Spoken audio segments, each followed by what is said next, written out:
সাক্ষাৎ হয়ে গেল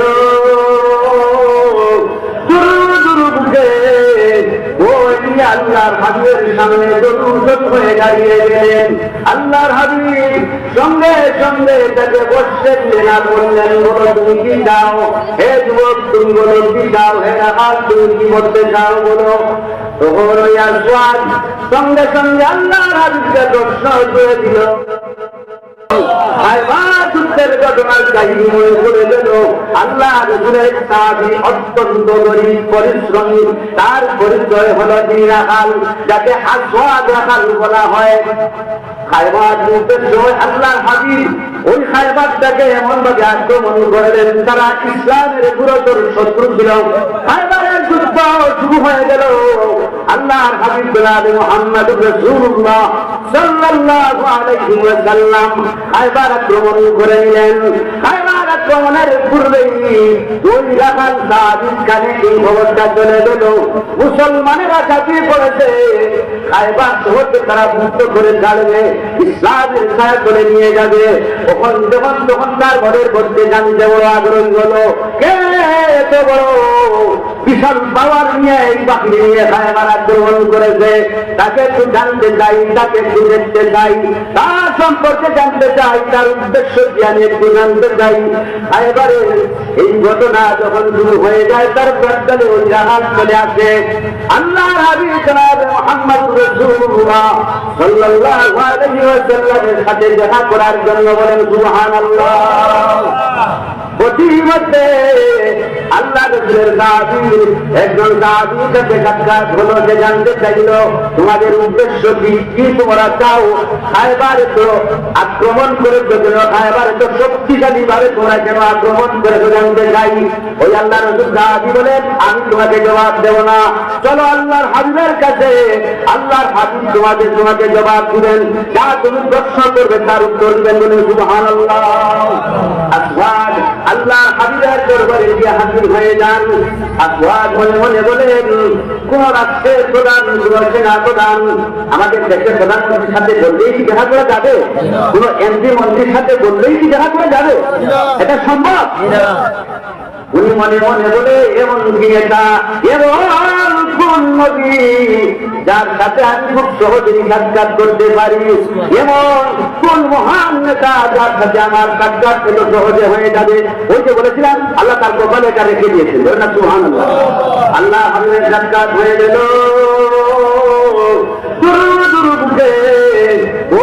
আল্লাহর হাবিবের সামনে দরুদ হয়ে দাঁড়িয়ে গেলেন। আল্লাহর হাবিব সঙ্গে সঙ্গে তাকে বসতে দিলেন আর বললেন, বলো তুমি কি চাও? হে যুবক তুমি বলো কি চাও? হে রাখাল তুমি কি বলতে চাও বলো। তখন ওই আসওয়াদ সঙ্গে সঙ্গে আল্লাহর হাবিবকে প্রশ্ন করে দিল, আপনি কেন খায়বার আক্রমণ করেছেন? এই আক্রমণের ফলে কি হবে? আক্রমণ করে বিজয় যখন অর্জন করবে, বিজয় অর্জন করার পরে বা কি হবে একটু জানতে চাই। আর আপনি কোন কালিমার দাওয়াত নিয়ে আসছেন, এই কালিমাটা একটু বুঝতে চাই। বলেন না সুবহানাল্লাহ। তার জানার আগ্রহ আছে, কি এমন মহামানব আসছেন, তার মাঝে কি আছে, তিনি কি চান এটা আমি জানতে চাই। তার পরিচয় ছিল কি, যে রাখাল, যে কিছুই জান না, বকরি রাখাল। হ্যাঁ, তার সাধারণ পরিচয়, সে অবাক হয়ে গেছে। সাথে সাথে আল্লাহর হাবিবের সাথে তার সাক্ষাৎ হয়ে যাবে, সে ভাবতেই পারছে না। আল্লাহর হাবিব বলেন, আসওয়াদ বলো বলো তুমি কি জানতে চাও? আমি এমন কালিমা নিয়ে আসছি, যে কালিমা তুমি গ্রহণ করতে পারি আমার ভাই হয়ে যাবে। বলুন সুবহানাল্লাহ। আসওয়াদ আমি এমন কালিমা নিয়ে এসেছি আসওয়াদ, যে কালিমা তুমি গ্রহণ করে নিলেই আমাদের দল মুক্ত হয়ে যাবে, তুমি মুসলমান হয়ে যাবে। বলুন সুবহানাল্লাহ। তার মনে যে আগ্রহ, তার মনে যে ইচ্ছা জাগ্রত হয়েছে, সে জানতে চায় যে আল্লাহর হাবিব জনাবে মুহাম্মদুর রাসূলুল্লাহ সাল্লাল্লাহু আলাইহি ওয়াসাল্লাম কি দাওয়াত দিয়েছেন একটু জানতে চাই। তখন সে আবার প্রশ্ন করে দিল, ইয়া রাসূলুল্লাহ, আমি যদি এই কালিমা গ্রহণ করে নেই, আমি যদি এই কালিমা করে নেই, তাহলে তো আমি মুসলমান হয়ে যাব। কিন্তু ইয়া রাসূলুল্লাহ, আমি আপনি আমাকে দেখেন, আমার কোনো জাত নাই, আমার কোনো বর্ণ নাই, আমার উচ্চ কোনো বংশ নাই, আমার শরীর থেকে দুর্গন্ধ বের হয়, পরিশ্রমের ঘামে আমার শরীরটা ভরে গেছে, যারা আমার কোনো জীবন নাই, আমার চেহারাটা কালো ধুলায় ধরিত। ইয়া রাসূলুল্লাহ, আমি এই কালিমা গ্রহণ করে নিলে আমার এই শারীরিক অবস্থার কি কোনো পরিবর্তন হবে? আমি সারাদিন পরিশ্রম করি, আমি সারাদিন কষ্ট করে রাগানি করে মালিকের দরবারে চলে যাই, যা পাই তা দিয়ে জীবন অতিবাহিত হয়। ইয়া রাসূলুল্লাহ, এই কালিমা যদি আমি গ্রহণ করে নেই তাহলে কি আমার কোনো মর্যাদা পাবো? আমার অবস্থা কি হবে? আমাকে কি আমার শরীরের এই দুর্গন্ধটি চলে যাবে? আমার জীবনের এই অসহায়ত্ব কি দূর হবে? আপনি একটু যদি বলতেন। আল্লাহ হাবিব বলেন, ও আসওয়াদ, এই কালিমা যখন তুমি গ্রহণ করে দিলা, দুনিয়ার জীবনে যদিও তোমার চক্ষু দিয়া দেখো, পরিশ্রম করতে করতে তোমার মাথা থেকে ঘাম বের হয়ে যায়, ঘামের দুর্গন্ধ ধুলায় ধরিত তোমার সমস্ত শরীরটা। এরে আসওয়াদ, তুমি যখন কালিমার ঘোষণা দিবা, সঙ্গে সঙ্গে আল্লাহর কাছে তুমি মর্যাদাবান হয়ে যাইবা। তোমার শরীরের দুর্গন্ধ আল্লাহ রাব্বুল আলামিন মেঘের মাধ্যমে সুগন্ধ যুক্ত করে দিবা। বলেন সুবহানাল্লাহ। তোমার শরীরের কালো রং কালো থাকবে না, তুমি সুন্দর হয়ে যাইবা। বলেন সুবহানাল্লাহ। আসওয়াদ একটু মুস্কি হাসি দিয়া সঙ্গে সঙ্গে আল্লাহর হাবিবের নুরানি চেহারা মুবারকের দিকে তাকিয়ে বলেন, ইয়া রাসূলুল্লাহ, আমাকে কালিমা বলে দাও। বলেন সুবহানাল্লাহ। লা ইলাহা ইল্লাল্লাহ মুহাম্মাদুর রাসূলুল্লাহ। আসওয়াদ মনের মধ্যে যে বাসনা, যে বাসনাকে জঙ্গল করে নিয়ে এসেছেন, যারা কোনো আগ্রহ, এই দরবারে গেলে কি হবে? তখন তার মনের যে আগ্রহ, এই আগ্রহ পয়দা করার মালিক কে? এই আজকের মাহফিল যারা তৈরি করলো, তাদের অন্তরে, তাদের কলমের মধ্যে এই নিয়তটা জাগ্রত করলেন কে? আরো কি বলেন না? যারা আজকের এই মাহফিল সাজিয়েছে, যুবকরা, শ্রমিক ভাইরা, জেনে রাখো, এটা তো হলো ব্যক্ত হবে না, তোমাদের জীবনে, আমাদের জীবনে হাজারকে তৈরি হয়ে যায়। বলেন না আল্লাহ রাব্বুল আলামিন বলে, এই আসওয়াদ আল্লাহর হাবিবের সামনে কালিমা উচ্চারণ করে বলেন, ইয়া রাসূলুল্লাহ, আমাকে বলেন এখন আমি কি করতে হবে? আল্লাহ হাবিব বলেন, আসওয়াদ, এখন তো নামাজ নাই, রোজা নাই, কিছু নাই, ভোট নাই, তো তুমি কি করবা? এখন আমরা যুদ্ধে এসেছি, তোমার উপর জিহাদ করা খরচ হয়ে গেছে, যাও তুমি জিহাদ করো। আসওয়াদ বলে, ইয়া রাসূলুল্লাহ, আমি যদি জিহাদে শরীক হয়ে যাই, জিহাদে যদি আমি শাহাদাত বরণ করি, আমার অবস্থা কি হবে? আল্লাহর হাবিব বলেন, ও আসওয়াদ, আমি নবী তোমাকে সাক্ষী দিয়ে দিলাম, তুমি জিহাদের ময়দানে গিয়ে যদি শাহাদাত বরণ করো, সাথে সাথে তুমি জান্নাতুল ফিরদাউস হয়ে যাবে। তার মনের আশা, তার সম্পর্ক বাস্তবায়ন, জিহাদের ময়দানে তিনি শাহাদাত বরণ করবেন। আল্লাহর হাবিব শরীরের লাশ অবলোকন করার জন্য বের হলেন। আসওয়াদের লাশটা আল্লাহ হাবিব চুপ থেকে অনর্গল পানি বেরোলেন। আল্লাহ হাবিব বলে, অল্প সময়ের ভিতরে, অল্প সময়ে আল্লাহর এই বান্দা আল্লাহ একেবারে নিকটবর্তী হয়ে গেছে। বলে আল্লাহ বড় মায়ার হয়ে গেছে। আল্লাহ তাকে এই অল্প সময়ে যা দিলেন, তার জীবনটা ধন্য হয়ে গেছে। না আমি বলি, এবার আপনারা কি জবাব দিবেন? আল্লাহ রাসূলের সাহাবী হযরতে আসওয়াদ রাদিয়াল্লাহু তাআলা আনহু, সামান্য একজন রাখাল, আল্লাহর কাছে যেমন মর্যাদা হলো, বলেন তো, সারা পৃথিবী যদি একদিকে চলে যায়, আর আল্লাহর হাবিবের আসওয়াদ যদি একদিকে দাঁড়ায়, আসওয়াদ শ্রেষ্ঠ হবে না পৃথিবী শ্রেষ্ঠ হবে? আসওয়াদ অল্প সময়ে হবে। তাহলে এই যে মাহফিলটা সাজিয়েছি, আল্লাহ থেকে আগের পর্যন্ত এই মাহফিলটা সাজাইছে, কতটুকু সময় হবে? এটা আল্লাহর পক্ষ থেকে সবচাইতে বড় দান।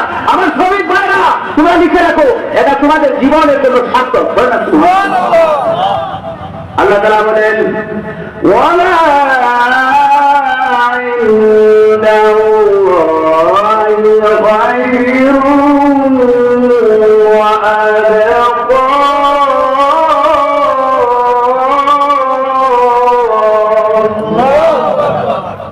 হচ্ছে আল্লাহ তাবারাক ওয়া তাআলা দেওয়া থেকে, দান থেকে, অনুগ্রহ থেকে সবচাইতে অনুগ্রহ বড় অনুগ্রহ বলে না সুবহানাল্লাহ।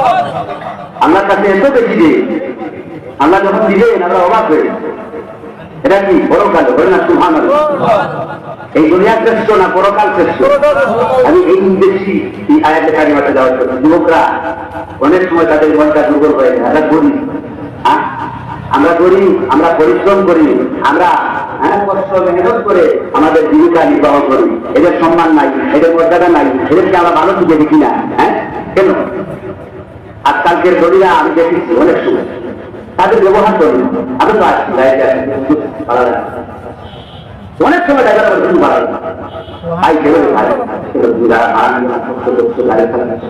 পরিশ্রম করছো ড্রাইভার, তোমার কত টাকা দরকার বা টাকা কত সম্মান দেবে, তারা মনে মনে দুর্বল হয়ে যায়। আমরা পরিশ্রম শ্রম করে গরিব মানুষ খেতে খাই, সত্যি পেয়েছি তোমার মর্যাদা করে দেখছো। তোমরা উচ্চ মর্যাদার অধিকারী হয়ে গেছো, সুবহানাল্লাহ। আপনাদের কোনো সন্দেহ আছে? তাই এরা গানের গানের বাদ্যযন্ত্র এটা এটা করতে পারতো, এটা করতে পারতো, তা না করে কোরআনের মাহফিল তারা সাজিয়েছে।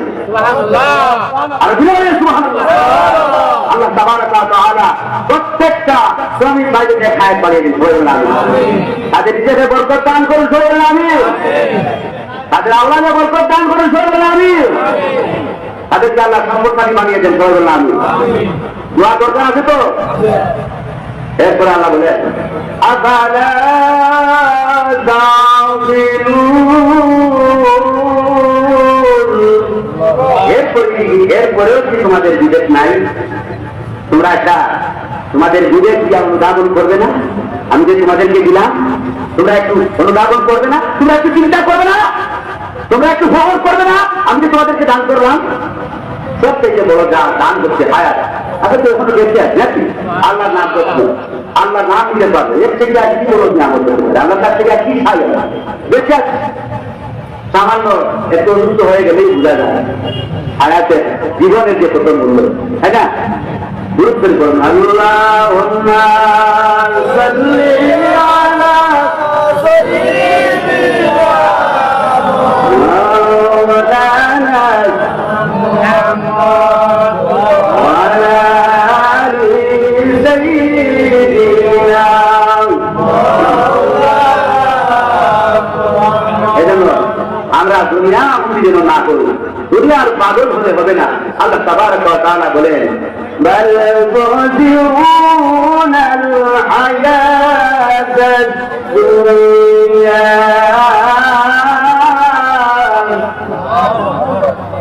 তোমরা তো দুনিয়ার জীবনকে প্রাধান্য দিয়ে থাকো।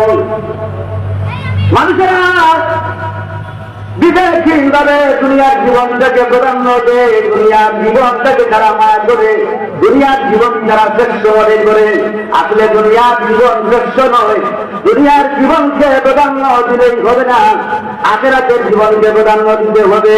আখিরাতের জীবনের জন্য প্রস্তুতি নিতে হবে, আখিরাতের জন্য আমাদের সামানা জোগাড় করতে হবে, আল্লাহর গুলামি করতে হবে, নামাজ পড়তে হবে, আল্লাহর জিকির করতে হবে, আল্লাহকে ভয় করতে হবে, আল্লাহর কোরআন তিলাওয়াত করতে হবে, আল্লাহর কোরআন বুঝতে হবে, আল্লাহর কোরআনের অনুযায়ী আমাদের জীবন চালিয়ে যেতে হবে, আমাদেরকে সবর করতে হবে, ধৈর্য ধারণ করতে হবে, বিপদের সম্মুখীন হলে আল্লাহ থেকে ভরসা করতে হবে। বলেন ঠিক কিনা? আল্লাহ তাবারাক ওয়া তাআলা আমাদেরকে এই দুনিয়ার মায়ায় যেন না ফেলেন, এই দুনিয়ার তেল তামাশায় যেন নিমজ্জিত না করেন, আখিরাতের সামনা যেন আমরা জোগাড় করতে পারি, সেই তৌফিক যেন আল্লাহ রাব্বুল আলামিন আমাদেরকে দান করেন। সবাই বলেন আমিন। বলবো সময় আপনাদের কাছ থেকে কি আপনার পয়সা করে দোয়া চাই, আপনারা দোয়া করবেন, আমার জন্য দোয়া করবেন তো ইনশাআল্লাহ। আমি আপনাদের জন্য দোয়া করবো। জমি ভাইরা কোনটা ঠান্ডা করে দিচ্ছে, এরকম একটা মাফি বেড়াই যে আল্লাহ তাদের হায়াতের বরকত দান করেন। সবাই বলেন আমিন। আরো একটা কথা আমি না বললেই নয়, এই সিলেটের পূর্ণভূমি শাহজালাল রহমতুল্লাহ তাআলা আলাইহি এই বাংলার বুকে আছে না নাই? ওলিয়ারা আছে না নাই? পীর ফকিররা আছে না নাই? এই পীর ফকিরদের দ্বারা আমাদের বাংলাদেশ টিকে আছে কিনা? আমরা পীর মানি কি মানি না? ওলি আল্লাহ মানি কি মানি না? পীরদের গর্ভুক্ত হতে চাই কি চাই না? আল্লাহ নবীদের সুহবত চাই কি চাই না? আমি জানি এই শরীফ ভাইরা সবাই আল্লাহওয়ালাদের সংস্পর্শে থাকে, তারা সবাই পীর বুজুর্গদের সাথে থাকে, ঠিক না? আল্লাহ তাআলা আমাদেরকে কবুল এবং মঞ্জুর করুন। সবাই বলেন আমিন। ওয়া আখিরু দাওয়ানা আলহামদুলিল্লাহি রাব্বিল আলামিন।